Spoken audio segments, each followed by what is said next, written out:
Hello everyone, you're warmly welcome to the Style Made Simple by Dressens channel, your hangout for easy tutorials that will equip you and give you the necessary skills to sew for yourselves.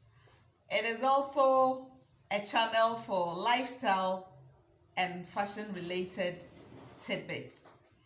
This tutorial is going to be centered on cutting.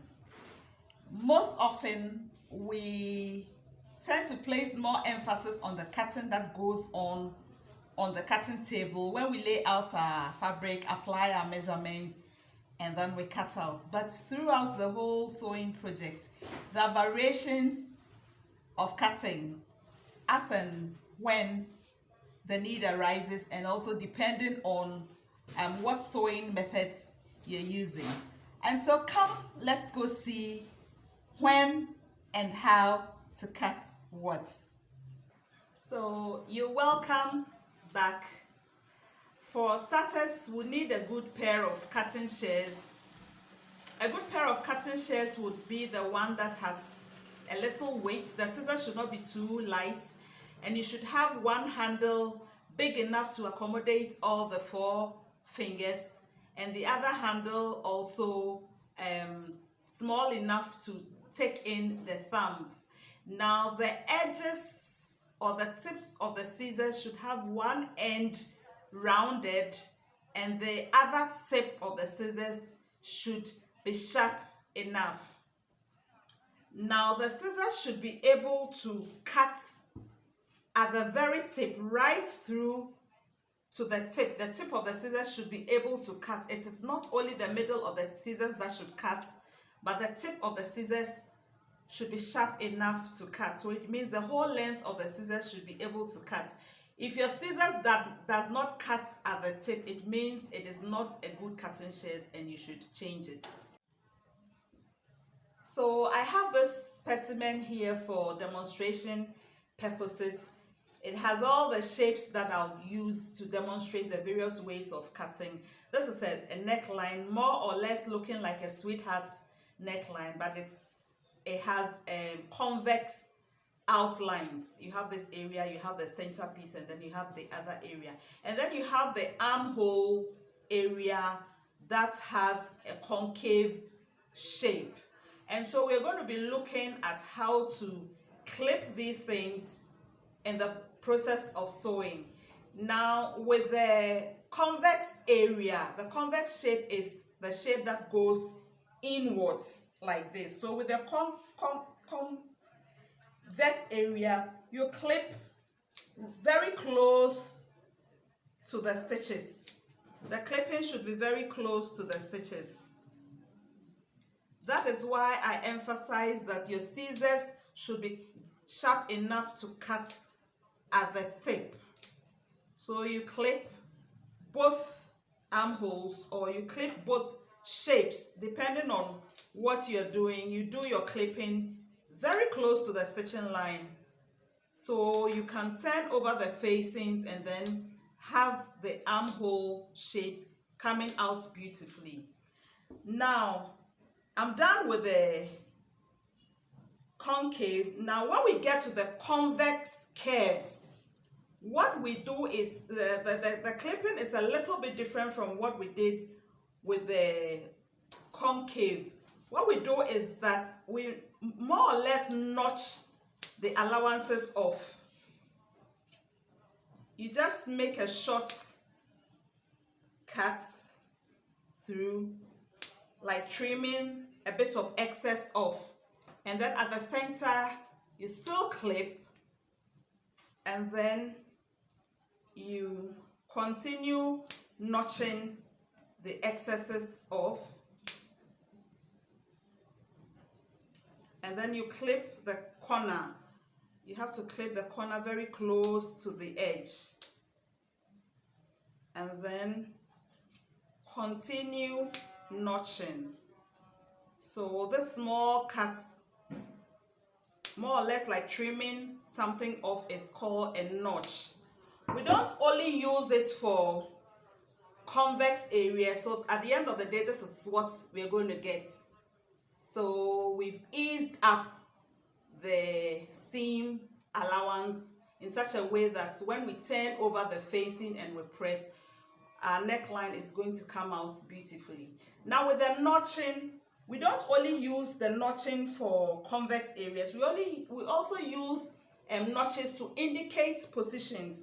For instance, if this is a blouse I'm going to sew and I need to indicate where my waistline would be, I would put the two pieces together like this and then determine where my waistline would be. Assuming my waistline should be somewhere here, I just fold it into two and then notch.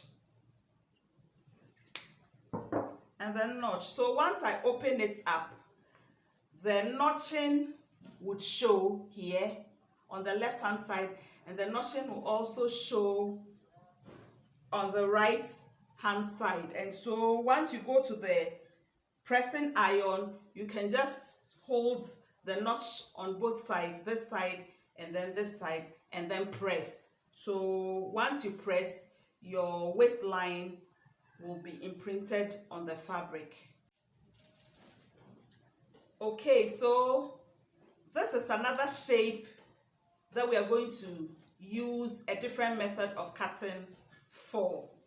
For this, we are going to clip and snip. Now you realize that we have a lot of corners. If you followed my tutorials on foundation stitches, we did a lot of pivoting when we got to sewing the square specimen. And so with this, you stitch straight, get to a point, pivot and stitch across, and then go down. So it looks like a step. Now we have to treat the seam in such a way that once we turn the facing over, it is two pieces. You have the main fabric and this part is the facing. So we are going to treat the seam allowance by clipping and then snipping the excess off. Now what we do is that you clip the corners again right to the stitching line. You clip the corners and then you snip off excess allowance at this point. You snip off excess allowance at this point. I used a red thread so that it will be a contrast thread on the plain fabric, so you can follow what I'm doing carefully. So you snip the excess allowance at the corner off, so you won't have too much allowance there and make that area bulky. So when you get to this end also, you snip it off.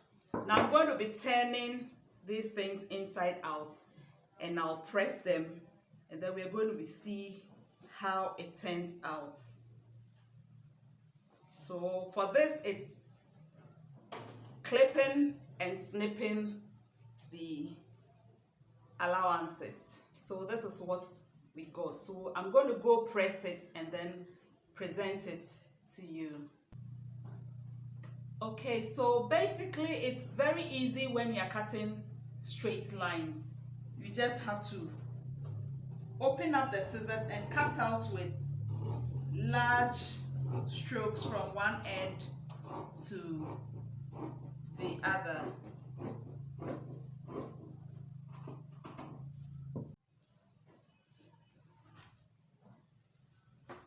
Now this is a semicircle or a roundish bit that I want to cut. And so unlike the straight piece that you, or the straight edge that you cut with large strokes, this one you're going to cut with short strokes because it's round. So you're going to cut with very short strokes. And when you're cutting, please make sure the scissors rests on the table. Don't lift up what you're cutting up in the air. Once you open up the scissors and the scissors bites the fabric, you place one hand on the outer excess and then just keep going with your short strokes. Make sure your edges are neat. And so if you have a scissors that does not cut right at the very tip, this will be a little bit difficult for you. So that's it. We have a roundish piece cut out. Okay, so welcome back This is our shaped out piece that we clipped and snipped. You have the main piece on the upper part, and then you have the facing at the bottom. I stitched and then I clipped the corners and then snipped the excess off before turning it inside out and pressing. So after pressing, this is what we have. It looks very sharp and neat. Well, this is a second piece of scallop, more or less like a scalloped edge. So this was a edge that we did. This was a convex edge that we did, and then sort of notched the seam allowance before turning the facing inside out.